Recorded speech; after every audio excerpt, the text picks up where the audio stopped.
Welcome back to our podcast. Now, John, what do you think about if you can now say that leaders must now follow the chapter 6 of the Constitution, whereby now you must now follow the Constitution and do what is right? For example, when they say that the president is corrupt, whenever you are mentioning any corruption case, you must always be able to step aside. Do you think this one can work in Kenya? You see, when we are talking about corruption, it is not something, it is like a pandemic in most of the African countries.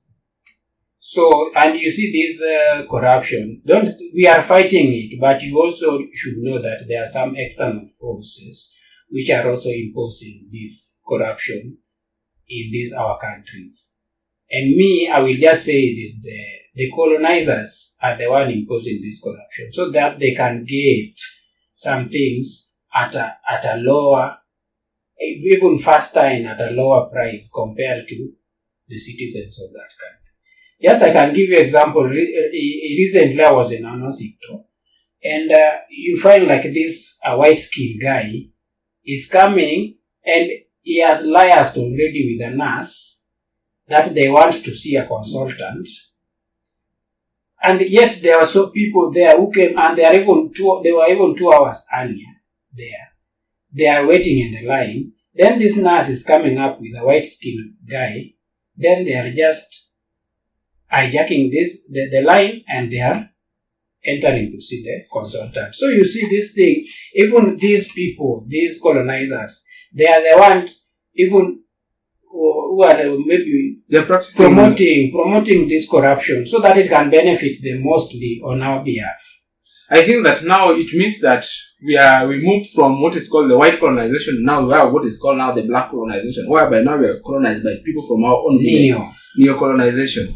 But now, do you think that Kenya is prepared to go to Singapore, as the president put it? Because one of the things that Singapore dealt with actively was corruption, the first thing. You see, when we can't compare ourselves to Singapore. That is what I can say. Why? Number one is Singapore is a very small country. True. Singapore is in the size of Nairobi. I think Nairobi is slightly small. But now, when the president talks about Singapore, president does not mean that we want to go to Singapore. It means that we want to make steps towards achieving what Singapore has achieved. You know, those are things also we have to look at. We know when we are looking at a country, we look at everything. Yes. We just can't, let us compare ourselves with the likes of Germany. Germany is going to be a big country. But you see, those are the countries we can compare ourselves with. Not Singapore. Singapore is a very small country. To develop a small country, it's like we want to develop Nairobi. Nairobi is, you can develop. You know the reason why the president chose Singapore? Because Singapore is a small country that moved from a third world country to what is now called a first world country. No. So that's what the president was talking about. So it means that by that time Germany was a first world country. You know that? No. Many countries became first world after 1963. After 1960s, let me say that. Yes. Is when most of the countries started becoming first world countries. But there were second ones. Initially, I don't think if countries were even categorized. At the time of independence, where were we getting our cars from? Because we know that very well cars were not being manufactured in Kenya. Where were we getting our cars from? We were getting them from outside. From outside, where Germany is also included. Of course. So it means that at the time of independence, this country was far much ahead of us.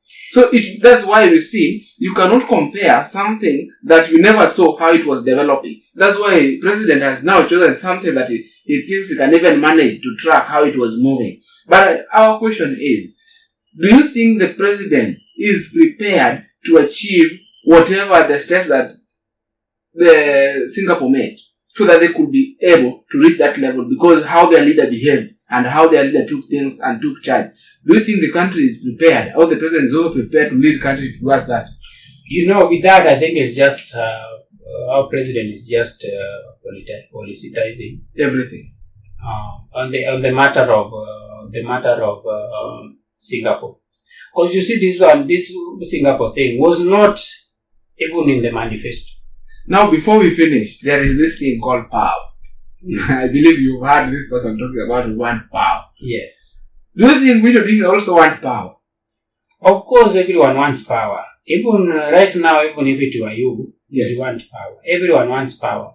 and to side with the side which is not having power. Yes. It is quite tricky. The reason why it is tricky because you lose fame, and in politics, fame is everything. So you want to say that now Winnie Odinga is no longer with the likes of Babu and Sifuna? I don't think she came really clear about that. She never mentioned like she is abandoned.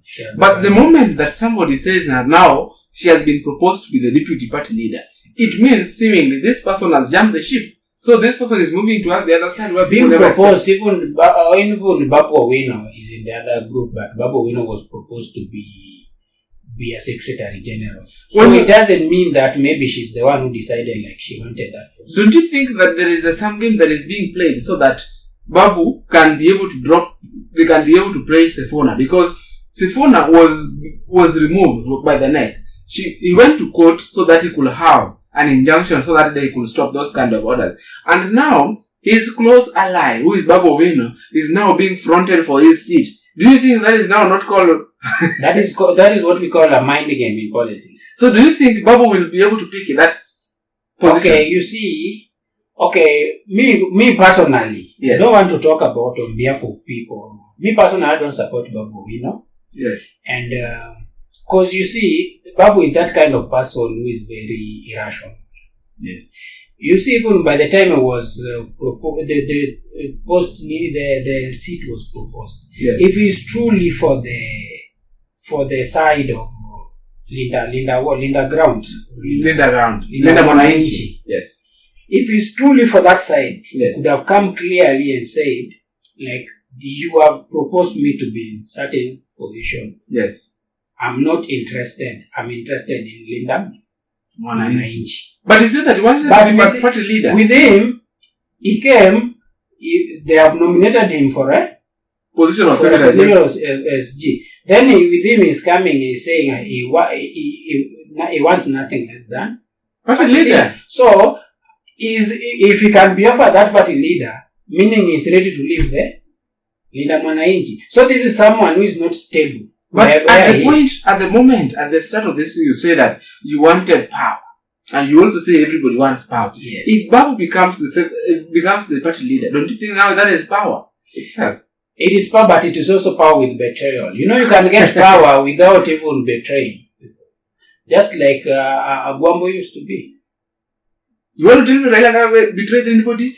Agwambo never betrayed anybody. Sure. What Agwambo used to do is Agwambo used always to go to Mwananchi.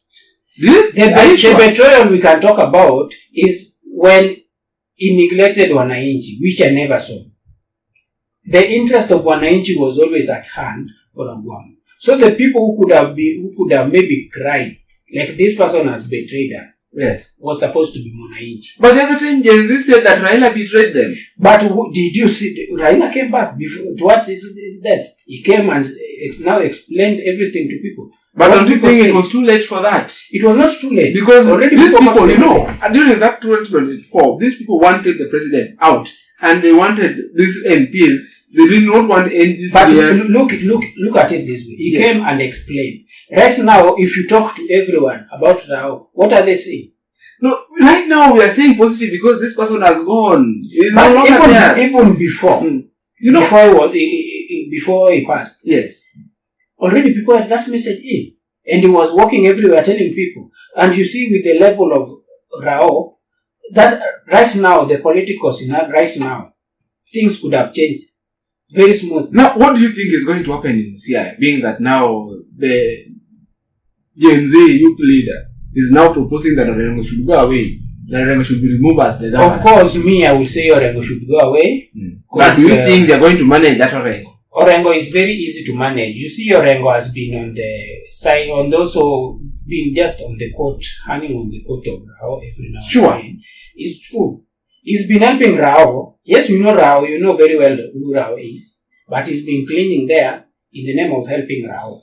But so he has also another agenda. Plus, there are so many MPs, MCAs, and even governors in Luo Nyanza that were just cleaning on the court on Raila's name and everything. Are you want to tell me not even in Nyanza alone? Yes. Not even in Nyanza. Come to even in Kajiado, in Narok, come to Nairobi itself, go to coastal region, Kwale. There are so many leaders that they not even have one page manifesto. There was nothing at all. Do you think that's why I always tell people that this man was a king. Yes.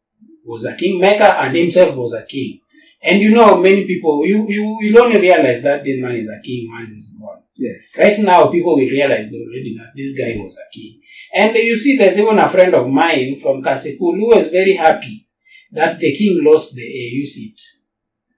But it is normal to lose an election. It is normal, but now, you see again, this very, very friend of mine is coming again to cry, to lament to me that the king is gone. I'm like... Were you sure that Raila could get it?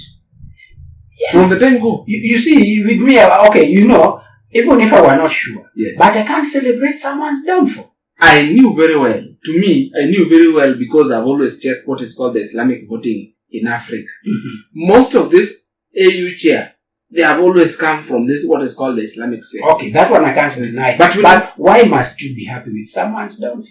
They were not happy. They were happy that Raila was now coming back to contest for presidency. This guy, the same guy, this is my friend. Yes. Because I know he's not your friend. He came and told me very well, personally. Yes. John, I'm very happy. I was very, very happy when this guy lost the AUC. What can you tell? They are the same people who are very, very happy celebrating that Rao is gone. You see, you are just celebrating opposite things. Now, today, I want to ask you, Ukokadi. Nikokadi means I should be getting some voters card, right? It means, are you a registered voter? Yes. Ukokadi. Okay, that is what it means. Yeah. Then, at the moment, it is a yes. That is great. Yes, mine is Dagoretti North. My polling station is Riruta. What can you tell? Precious Blood, the school called Precious Blood. What can you tell other youths who are not yet registered? Okay, with me I would say, all developments of a country relies on a voter. They are always in the ballot paper. Good school, good roads, and any other hospital, they're always on the ballot paper. So, your last one, so that we can close for today's show.